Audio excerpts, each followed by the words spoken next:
Hello and welcome to Worldly Tutor. My name is Benny, and today I want to talk to you about what we can learn from so-called non-games in cEDH. So let's start with the definition. What defines a non-game? I'm not ripping this off of a Wikipedia page, so this is consensus-based essentially, but there are some indicators of a non-game that we can summarize as follows. So the impression of a non-game usually arises when people feel they are not relevantly interacting with the rest of the pod. There are very few game actions taken by any given individual player before the game ends. The game ending early and abruptly based on variance rather than skill, usually based off of one of the players ripping the proverbial nuts. And the end result oftentimes is that people will discard the game or discount the result of the game because they feel the result is not attributable to skill. In other words, let's treat this as an exception rather than the norm and move on to the next game. Now, I want to look at one particular example that I faced recently playing Siona, where I experienced what we can define by some of these measures that I just listed as a so-called non-game, and whether or not there's anything that we can take away for future gameplay and that we can learn to improve our performance. So first of all, during my first video, link below, we took a look at the deck list. It hasn't changed much in the meantime. I will go into that a bit later, but please feel free to check up on the first video or check out the deck list in the link below if you have any questions regarding card choices, etc., etc. So first, let's start off by looking at the pod. So we have myself playing Siona going first. If you remember the decklist video, you'll know that it's a creature-based, enchantment-based stacks list, so it's relatively slow. It tries to slow other people down and then win with a relatively simple two-card combo most of the time. Then we have Ruff going second on Rog Silas, which is, as most of you will know, a very fast turbo ad list that can win as early as turn 2 and 3.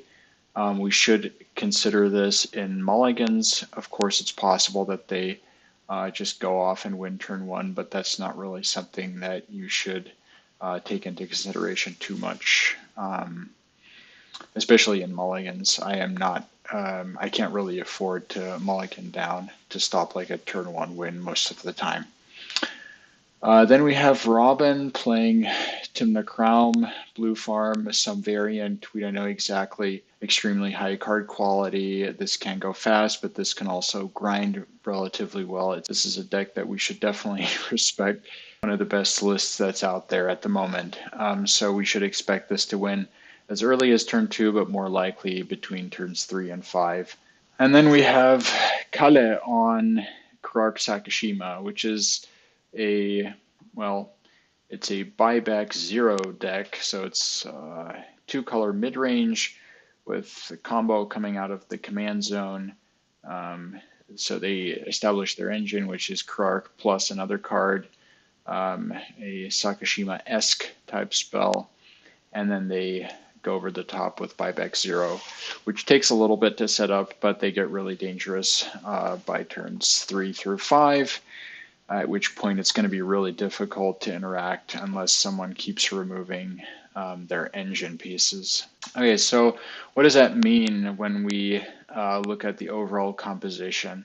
It's a relatively fast pod. We could see a really early win attempt by Rog Silas, followed by some interaction and a win attempt either by Timna Krom or Kurark Sakashima. So I'm somewhat hoping here that the blue players are going to keep Rog Silas in check and that I somehow slip underneath all of it with some relevant stacks pieces. So maybe, just maybe, Rog Silas will be stopped, and then it gets really dangerous looking at what Timna Krom can put out. So it's going to be a dangerous pod. It's going to be a pod that we need to interact with meaningfully early on. So I'm looking for a stacks piece on turn 1 or turn 2. Deafening Silence on turn 1 would be great. A Collector Oof on turn 2 would be great. Again, I'm not looking to necessarily deploy a stacks piece turn 1. I'm not going to hard mulligan for that. If I can deploy something turn 2, I would consider that good enough, but I don't think we can wait till turn 3 to do anything meaningful. So if I can find a piece that does something more than just ramp in my opening hand, that is going to be a keep. Otherwise, it's most likely going to be a ship because it's just too risky. Now, what ended up happening this game is I go down to 4 cards and I don't find anything relevant in terms of a stacks piece or hate bear that I can deploy. We'll go through the hands shortly, but the takeaway for this video really is, yes, it's correct to second guess yourself, but then it's also correct in the case of a so-called quote-unquote non-game to reevaluate after the fact and see if your base assumptions actually line up with reality, or perhaps you were wrong all along, perhaps you made the right choice and you're incorrect in second guessing yourself, etc., etc. We'll go over that. So what we have here is hand number 1. As you can see, not great. There's 3 lands. They can't produce green, so we're not even ramping turn 1. This is an immediate chip. My second hand is a little better, but inconsiderably so. We have a couple of lands. We have a little bit of mana that we can deploy, but there's just no action here. Finale, to find anything relevant would be oof. That's 4 mana into Finale, a non-creature spell that could very likely get countered. So this is another unfortunate ship. So down to 6 cards again. We have some mana, we have some acceleration, we have 1 piece of a really terrible 2-card combo that's completely unlikely to be relevant in this pod. In Living Plane, Besage You is something that is pretty unlikely to affect the game relevantly. Again, we need to stop people not interact with individual players. Initially, Smothering Tithe is going to be too slow, so this is, again, a ship. Now we're on 5, so here finally we find a good stacks piece in Collector Oof. Unfortunately, there's just no mana to deploy it, and this is too risky, honestly, to be a keep. We're not that desperate, and there's really nothing alternatively we can look to cast here. So again, it's a pretty obvious ship. Now down to 4, which is the hand that I end up keeping. We do have a little bit of mana. We've got Archivist for getting back into the game. It's a very soft stacks piece in that it disincentivizes other people from cracking fetches, resolving tutors, but again, this is very relative. If people want to win the game, they will DT through this, no problem, knowing full well that you're very unlikely to interact on the stack as the Selesnya player. So 3 cards that I need to pitch here. So what we throw back for obvious reasons is Dryad Arbor. Detainment Spell, very unlikely to be relevant this game. Detainment Spell is a really nifty card because you can switch it around the table and deal with pieces as they emerge on the board. Unfortunately, there's nothing we can attach it to going first on turn 1, so it's just a dead card. And the third card that we're pitching is the Nykthos, just because it's going to take too long to come online. So what we're left with is Snow-Covered Plains, Forest, Archivist of Ogma, and Cathar Commando. Now, Archivist of Ogma isn't really a stacks piece at best. It's like a very soft stacks-like effect. Cathar Commando has Flash, which is really nice, just like Archivist, but it can remove heuristic study, etc. So that could be relevant. Again, unfortunately, it's not symmetrical. We can only target one particular player with this. I would much prefer a rule of law type effect. Rule of law obviously being really good in this pod because we're playing against Krark Sakashima, which is a semi-manual storm deck. Then there's Turbo Ad Nauseum Storm, and then there's Timna Krom, which also resolves a lot of non-creature spells during a game of Magic. Again, thought process being all prior hands suffered the problem of insufficient mana or irrelevant pieces to influence the rest of the game. Now let's look at how the game plays out. Alrighty then, let's get into this. Turn 1, land pass. My draw for the turn was Nykthos. We see land Roger out of Rogsilas, followed by a pass. Let's keep going here. We see land Petal LED pass, and then we have Island Ponder, followed by pass. On my next turn, I top deck a Dork, which I then deploy. So unfortunately didn't end up finding a white source to hold open the Archivist, which obviously I much rather would have done here. So we see an end step, cracking a fetch to Vampiric Tutor. The rest of the pod passes, so it resolves. Rogsilas moves to his turn, plays a land, cracks a fetch, casts a Petal,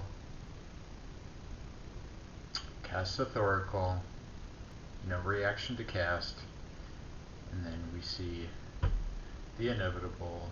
In response to EQB consultation, no response from the blue players, and so the game is decided. Turn 2. Alright, so what's the takeaway here? To summarize, our baseline assumptions going into this game were correct. We expected to see a very early win attempt, which ended up happening turn 2 out of Rogsilas. I think more typically we can expect very early ad nauseum, but obviously Thoracle Consult is always on the table. I'm not aware which card Raphael tutored, but it obviously must have been one of the two pieces out of the Thoracle Consult combo. The pregame evaluation in terms of the requirement of having a stacks piece on our second turn, by our second turn, was correct. Deafening Silence would not have prevented this win attempt. It would have prevented an ad nauseum, which I would consider slightly more likely because it's a one card win con.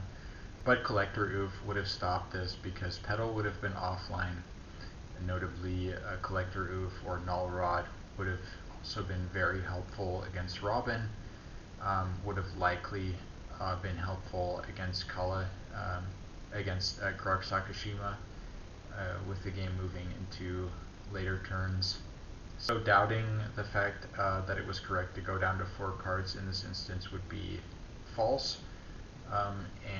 Okay, so now let's talk about other consequences that you can take away from non-games. In this particular instance, I was confronted with a pod that is somewhat outside of my usual meta. I am more familiar playing against more creature-based, slower mid-range style decks. I don't usually have 3 other blue players in the pod with me, and I actually don't often go up against 4+ color decks. So this was a really good test for the threat density in my Selesnya list. And while I don't advise that you make changes to individual deck lists based on n=1, so on a very limited sample size, equaling 1 or 2 or 3 games, sometimes non-games can confirm assumptions that you've gathered over the course of previous games in different pods.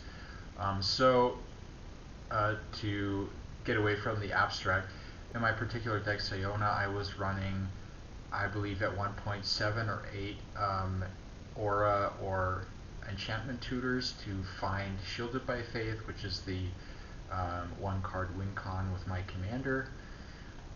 Now, I was aware that this might be too greedy, but I was consistently getting away with it in slower pods just by politicking and slowly grinding value throughout the game. So what ended up happening this game is I was faced with 3 relatively fast decks, and I simply could not find relevant stacks pieces, which led me to doubt this whether the number of relevant CMC 1 and 2 cards with these types of stacks effect was sufficient. And consequently, I cut some of the more suboptimal tutors and included some additional stacks pieces, which I will go over here with you guys. So for one, I added Chalice of the Void.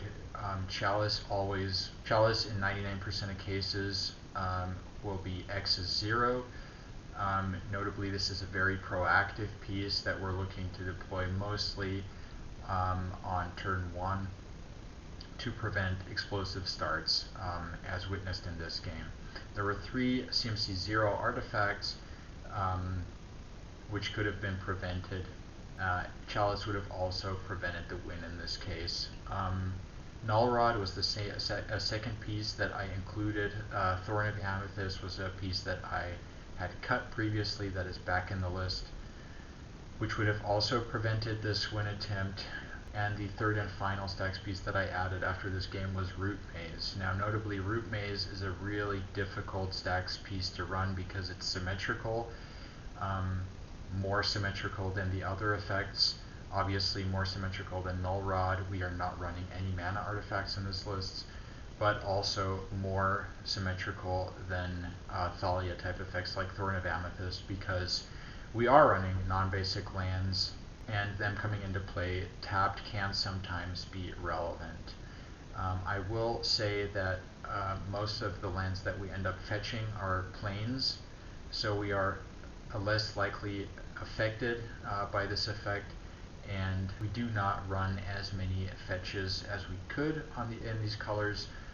Alright, so those are the 2 takeaways from this video. Hope you learned something. See you next time. Signing out.